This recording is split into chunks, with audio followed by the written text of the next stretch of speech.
தேவையான பொருட்கள். முதலில் நம்ம சிக்கன் 1 கிலோ தனியாக நல்லா கழுவி தண்ணி வடிய வச்சுக்கணும். 2 ஏலக்காய், 2 கிராம்பு மற்றும் 2 பே லீவ்ஸ் மற்றும் கொஞ்சம் பட்டை கிராம்பு. தேவையான மசாலா: மஞ்சள் தூள் 1/2 ஸ்பூன் எடுத்திருக்கேன். அடுத்து வத்தத்தூள் 1 ஸ்பூன், ஜீரகத்தூள் 2 ஸ்பூன், பட்டை கிராம்பு ஏலக்காய் பொடி 1/2 ஸ்பூன் மற்றும் கரம் மசாலா 2 ஸ்பூன். 2 வெங்காயம், அப்புறம் 2 வெங்காயம் நல்லா சாப் பண்ணி எடுத்து வச்சுருக்கேன்.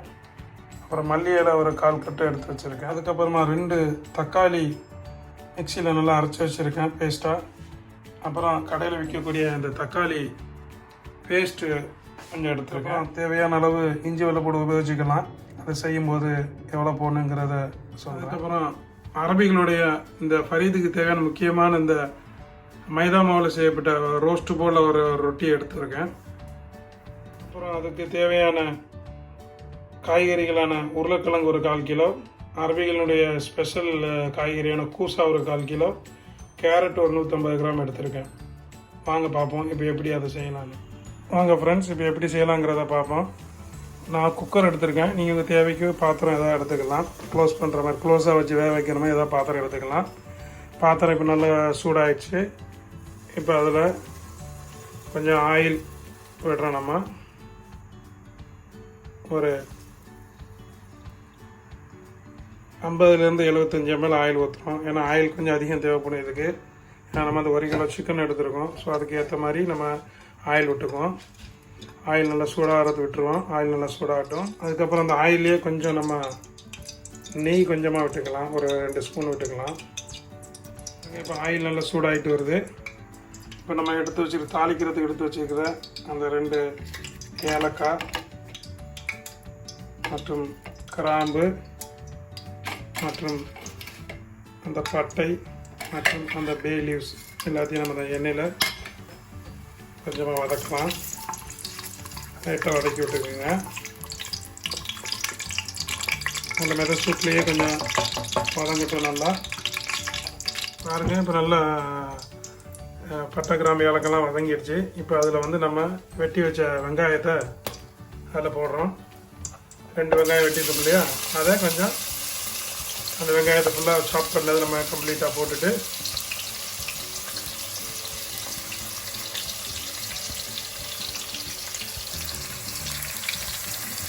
அதை போட்டு நல்லா நம்ம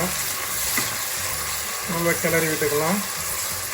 கொஞ்சம் வெங்காயம் கொஞ்சம் ஒரு 1/2 வேக்காடு வர வரைக்கும் நம்ம அப்படியே கொஞ்சம் கிளறி விட்டுகிட்டே இருக்கலாம். பாருங்கள், இப்போ வெங்காயம் நல்லா 1/2 வேக்காடாக நல்லா வதங்கி வருது. நல்லா வதங்கி வரும்போது நம்ம இப்போ சிக்கனை அதில் போட்டுடலாம்.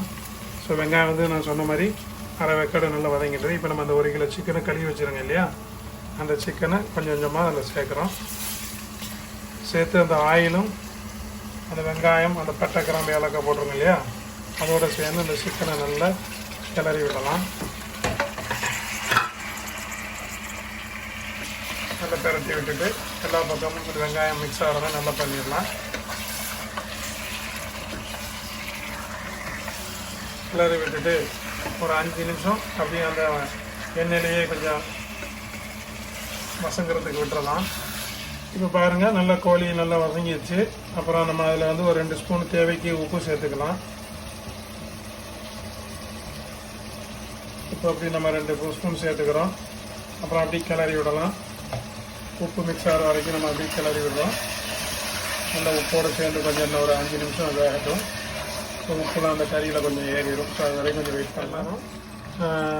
கறி நல்லா உப்போடு சேர்ந்து வெந்துட்டுருக்கு. இப்போ நம்ம வாங்கி வச்சிருந்ததில்ல டொமேட்டோ பேஸ்ட்டு, அதில் தேவையான அளவு ஒரு 3 ஸ்பூன் நம்ம சேர்த்துக்கலாம். 1 2 3 ஸ்பூன் சேர்த்துருக்கோம். அப்புறம் அப்படியே அந்த டொமேட்டோ பேஸ்ட்டோடு சேர்த்து நம்ம அந்த கறி அப்படி ஃபுல்லாக மிக்ஸ் பண்ணலாம். மிக்ஸ் பண்ணி நல்லா மிக்ஸ் ஆகிரும் டொமேட்டோ பேஸ்ட்டோடு சேர்ந்து. அப்புறம் நம்ம அந்த டொமேட்டோ பேஸ்ட்டோடு சேர்ந்து சேர்வையை அப்படியே நம்ம ஒரு 5 நிமிஷம் அப்படி மூடி வச்சிடலாம். மூடி வச்சுட்டு நல்லா மிக்ஸ் ஆகிற வரைக்கும் கொஞ்சம் காத்திருக்கணும். ஃப்ரெண்ட்ஸ், இப்போ அந்த டொமேட்டோ பேஸ்ட்டோட அந்த இது வெந்துக்கிட்டு இருக்கு. இப்போ நம்ம அதில் தேவையான அளவு இஞ்சி வெள்ளைப்பூடு சேர்த்துக்கலாம். நான் வந்து இதுக்கு 1 கிலோ கறிக்கு 2 ஸ்பூன் சேர்க்குறேன். அதை பார்த்துங்க. 2 ஸ்பூனு இஞ்சி வெள்ளைப்பூடு போட்டுட்டு அதை அப்படியே நான் விரகி விடுறேன். பாருங்கள், இஞ்சி வெள்ளைப்பூடு போட்ட உடனே உங்களுக்கு வந்துட்டு சட்டி கொஞ்சம் அடியில் பிடிக்கும். அதனால் தீயை கொஞ்சம் நம்ம வந்து கொஞ்சம் குறைச்சி வச்சுக்கலாம். நல்லா விரவி விடுறாங்க. பார்த்துக்குங்க, இந்த மாதிரி நல்லா பண்ணுங்க. அப்போ தான் அந்த இஞ்சி வெள்ளைப்பூடு டேஸ்ட்டு கறியில் நல்லா மிக்ஸ் ஆகும். ஸோ இப்போ நம்ம இந்த சேர்வையில் வந்து நல்லா எல்லா இதுவும் சேர்ந்துருக்கு. கொஞ்சம் ஒரு 5 நிமிஷம் அப்படியே இஞ்சி வெள்ளைப்பூட வேக விடுங்க. அப்புறம் நம்ம மசாலாலாம் சேர்க்கலாம். பாருங்கள், இப்போ நல்லா வெந்துருச்சு. இப்போ நம்ம எடுத்து வச்ச மசாலாவை சேர்வையை சேர்க்க போகிறோம். அதில் மஞ்சப்பொடியை சேர்த்துக்கிறோம். அதுக்கப்புறமா நம்ம வத்தப்பொடி எடுத்து வச்சுருக்கோம். வத்தப்பொடியை சேர்த்துக்கிறோம். அதுக்கப்புறமா எடுத்து வச்சுருக்க ஜீரகப்பொடியை நம்ம ஆட் பண்ணுறோம்.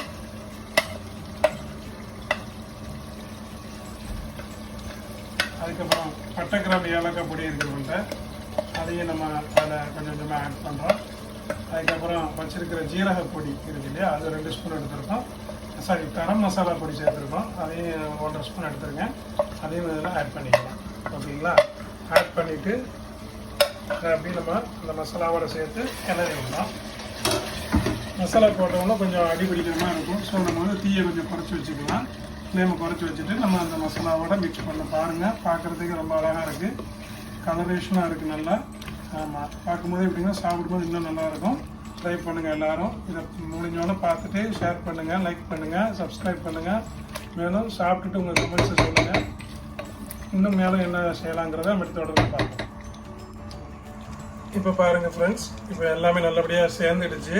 காய்கறி, சிக்கன் எல்லாம் சேர்ந்துச்சு, காஞ்ச லெமன் எல்லாம். இப்போ நம்ம 2 தக்காளி அரைச்சி வச்சுருக்கிறதுல டொமேட்டோ பேஸ்ட்டு நம்ம அரைச்சது மிக்சியில், அதை இப்போ ஆட் பண்ணுறோம். கொஞ்சம் கொஞ்சமாக பாருங்கள், கொஞ்சம் கொஞ்சமாக ஆட் பண்ணுறோம்.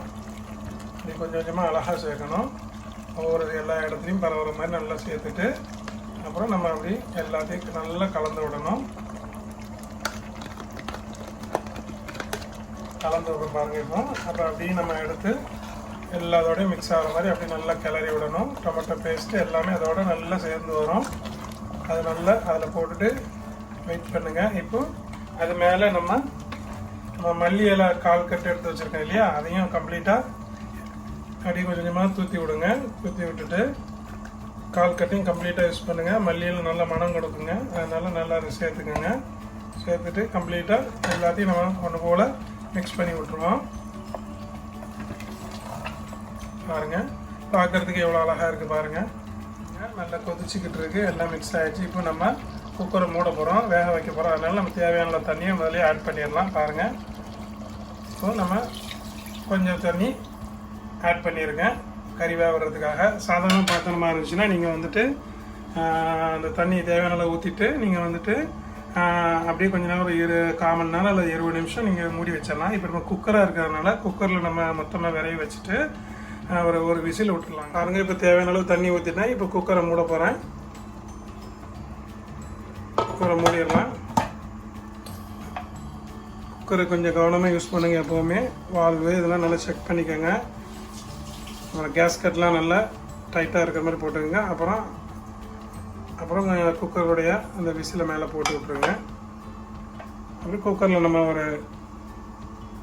ஒரு விசில் அல்லது 2 விசில் வர வரைக்கும் நம்ம கொஞ்சம் காத்திருக்கலாங்க. கொஞ்சம் வெயிட் பண்ணுங்கள் ஃப்ரெண்ட்ஸ். இப்போ சிக்கன் 2 விசில் விட்டு எடுத்தாச்சு, நல்லா வெந்திருக்குன்னு நினைக்கிறேன். இப்போ நம்ம குக்கரை திறக்கிறோம், அதில் விசில் எடுக்கிறோம். ஆவி நல்லா போயிட்டான்னு செக் பண்ணிட்டு கவனமாக திறக்கணும் குக்கரை. நம்ம திறந்து பாருங்கள். மாஷா அல்லாஹ், அருமையாக வந்திருக்கு பாருங்கள். பார்க்குறதுக்கு அவ்வளோ அழகாக இருக்குது. ஆமாம், அப்படி கிளறி விட்டு பார்ப்போம் எந்த அளவுக்கு வெந்திருக்குங்கிறதுக்கு. கறியை எடுத்து பார்த்தாலும் நம்மளுக்கு தெரிஞ்சிடும். கறியை எடுத்து பார்க்குறோம், கறி நல்லா வெந்திருக்கு பாருங்கள். நல்ல விதமாக வெந்திருக்கு, நல்லா மிக்ஸ் ஆகிருக்கு மசாலாவோட. இப்போ நம்ம ஃபரீத் எப்படி செய்கிறது, எப்படி அந்த மிக்சிங் பண்ணுறதுங்கிறத வந்து இப்போ நம்ம விரிவாக பார்ப்போம். இதுதான் ஃபரீதுக்கு யூஸ் பண்ணுற நம்ம அந்த நைஸான அந்த மைதாவால் செஞ்ச அந்த ரோஸ்ட் மாதிரி உள்ள ஒரு காஞ்ச ரொட்டி. இதையும் நம்ம இந்த கறியும் ஒவ்வொரு அடுக்காக மேலே வச்சு நம்ம அதை ஃபரீதுங்கிற டிஷ்ஷை இப்போது ரெடி பண்ண போகிறோம். பாருங்கள் ஃப்ரெண்ட்ஸ், எப்படி செய்யலாங்கிறத. இப்போ நம்ம இந்த ஃபரீது மிக்ஸ் பண்ண போகிறோம். இப்போ நம்ம காலி பாத்திரத்தை எடுத்துக்கலாம். அதில் கொஞ்சம் ஆனத்தை கொஞ்சமாக சால்னா ஊற்றிக்கோங்க. அப்புறம் இந்த ஃபரீதை கொஞ்சம் இப்படி பிரித்து விட்டுட்டு மிக்ஸ் பண்ணிக்கோங்க. திருப்பி இந்த மாதிரி கொஞ்சம் கொஞ்சமாக சேர்க்கணும். சேர்த்துக்கோங்க. திருப்பி இந்த ரொட்டியை அப்படியே கொஞ்சம் கொஞ்சமாக சுற்றி விடுங்க. சுற்றிட்டு திருப்பி கொஞ்சம் கொஞ்சமாக ஆனம் சேருங்க. இந்த கறி எல்லாமே மிக்ஸ் பண்ணி எடுக்கலாம். பார்த்துக்கோங்க. நல்லா இப்படி கொஞ்சம் கொஞ்சமாக நம்ம அதில் சேர்க்குறோம். பார்த்துக்கோங்க. நல்லா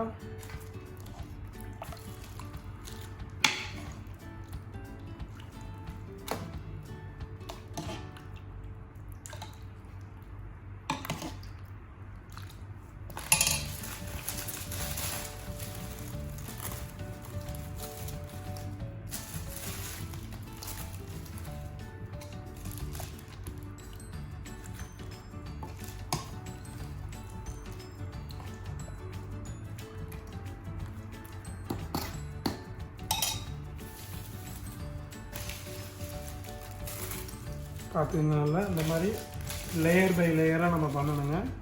பண்ணிவிட்டு தேவையான இதெல்லாம் மேலே ஊற்றிட்டு நம்ம தனியாக வச்சிடலாம்.